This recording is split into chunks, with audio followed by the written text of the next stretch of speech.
यदि आप यूपीएससी के प्रिपरेशन कर रहे हैं या करने वाले हैं, प्रीवियस ईयर देखना चाहते हैं, तो मेरे यूट्यूब चैनल से जुड़ जाएं। एक विशेष सूचना दे देना चाहेंगे कि आप लोग सोशल मीडिया पर जो है जो भी चीज़ें अपलोड कर रहे हैं या फिर जो भी कॉलिंग पर बात कर रहे हैं, सोच समझ के बात कीजिएगा, क्योंकि इस समय जो है सारा का सारा सोशल मीडिया कानून के दायरे में है। तो मतलब कि कानून के दायरे का मतलब कि प्रशासनिक व्यवस्था सोशल मीडिया पर अपलोड हो रही प्रत्येक कंटेंट के देख रही है। मुझे ये सूचना मिली है, इसलिए मैं लोगों को जानकारी दे देना चाहूँगा ताकि कोई गलती ना करे। नहीं तो आप लोग समझते ही हैं जब ऑफिसर जांच करते हैं तो उसका रिजल्ट बड़ा ही अलग होता है। तो प्रश्न है कि बुद्ध की कौन सी शिक्षाएं आज सर्वाधिक प्रासंगिक है और क्यों? विवेचना कीजिए, 150 शब्दों में लिखना है। तो भूमिका है कि बौद्ध दर्शन का मुख्य लक्ष्य दुख तथा अप्रसन्नता को दूर करना है। इसमें मानवीय मस्तिष्क, भावनाओं तथा अवधारणाओं के विचार प्रस्तुत किए गए हैं, जिनके विश्लेषण से दुख तथा अप्रसन्नता के कारणों को समझने और उसके समाधान की ओर कदम बढ़ाने में सफलता मिलती है। बौद्ध धर्म की शिक्षाओं की प्रासंगिकता। आज विश्व कई ऐसी चुनौतियों का सामना कर रहा है जो मानवीय जीवन, उसकी शांति तथा उसके अस्तित्व के लिए खतरा बन गया है। आतंकवाद, जलवायु परिवर्तन, वैश्विक तापन, पर्यावरणीय क्षरण तथा असहिष्णुता ने सामाजिक तथा वैश्विक तनाव को जन्म दिया है। लोग मानसिक तथा मनोवैज्ञानिक समस्याओं से जूझ रहे हैं। यह समस्या भावनात्मक कठिनाइयों को कारण पैदा हो रही है। अपेक्षा और इच्छाओं में वृद्धि का और उसके पूरा नहीं होने का मानसिक दबाव समाज को कमजोर कर रहा है। यही नहीं, ये भी देखा जा रहा है कि आप किस तरह के वीडियो देख रहे हैं, किस तरह के, इस पर भी, क्योंकि इस समय बहुत बड़ा सुधार चल रहा है, तो इसलिए आप लोग ध्यान दीजिएगा। उपभोक्तावाद की प्रवृत्ति को तेजी से विस्तार हुआ है।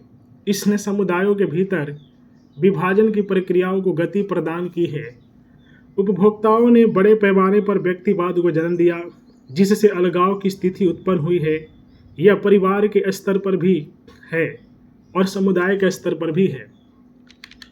महात्मा बुद्ध के उपदेशों तथा बौद्ध धर्म की शिक्षा में वर्तमान विश्व की समस्याओं का समाधान है।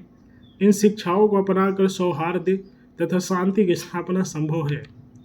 ध्यान, यह प्रत्येक व्यक्ति के लिए आवश्यक है। यह मस्तिष्क को प्रशिक्षण देता है, जिसके माध्यम से जीवन में ऐसी प्रवृत्तियों को आगे बढ़ाने में सहायता मिलती है जिससे सकारात्मक ऊर्जा निष्पादित हो।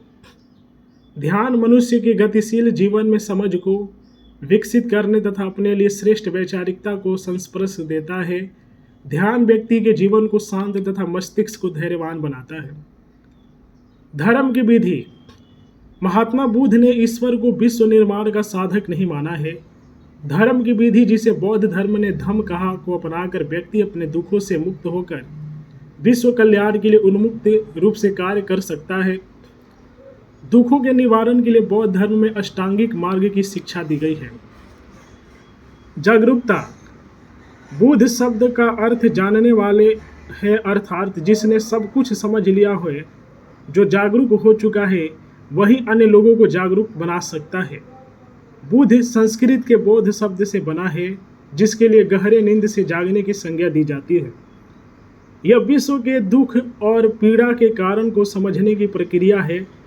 महात्मा बुद्ध ने कई मौकों पर प्रश्नों का उत्तर देते हुए मनुष्यों को वैज्ञानिक विचारों तथा चेतना के अनुरूप मानसिकता बनाने की बात कही है। अहिंसा। यह बौद्ध धर्म की सबसे महत्वपूर्ण दर्शन है। अहिंसा का संबंध सीधे तौर पर सहिष्णुता से है। सभी जीवों के प्रति दया का भाव ना से अहिंसा का भाव उत्पन्न होता है।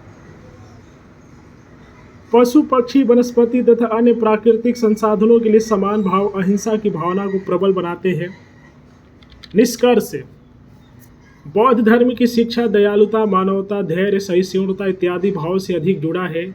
आधुनिक समाज में इन प्रवृत्तियों की अत्यधिक जरूरत महसूस की जा रही है। बौद्ध दर्शन हमारे जीवन में पीड़ा को कम करने कर मानवता की स्थापना के लिए प्रासंगिक है। तो यह एक यूपीएससी के प्रश्न था। तो मैं ये कहूँगा कि देखिए सोशल मीडिया पर इस समय क्या है ना कि बहुत बड़ा सुधार चल रहा है, और क्योंकि आप लोग जानते हैं कि सोशल मीडिया पर अनेक गलत तरीके के कंटेंट, तो जो है जितने भी अधिकारी हैं इस समय सोशल मीडिया को देख रहे हैं, प्रत्येक लोगों के मोबाइल पर उनकी नज़र है, तो इसलिए अपने मोबाइल पर क्या कर रहे हैं इस चीज़ का ध्यान रखें। गलत कार्य करते हुए पकड़े गए तो कहीं से भी पुलिस और कभी भी गिरफ्तार कर सकती है, मैं आप लोगों को यहाँ से पहले बता देता हूँ। इसलिए गलत कार्य करते हुए बचें, नहीं तो इसके जिम्मेदार सभी लोग होंगे। आप लोग अपने मोबाइल पर भी विशेष ध्यान दें, क्योंकि मोबाइल पर भी इस समय अधिकारियों का नज़र गड़ा हुआ है।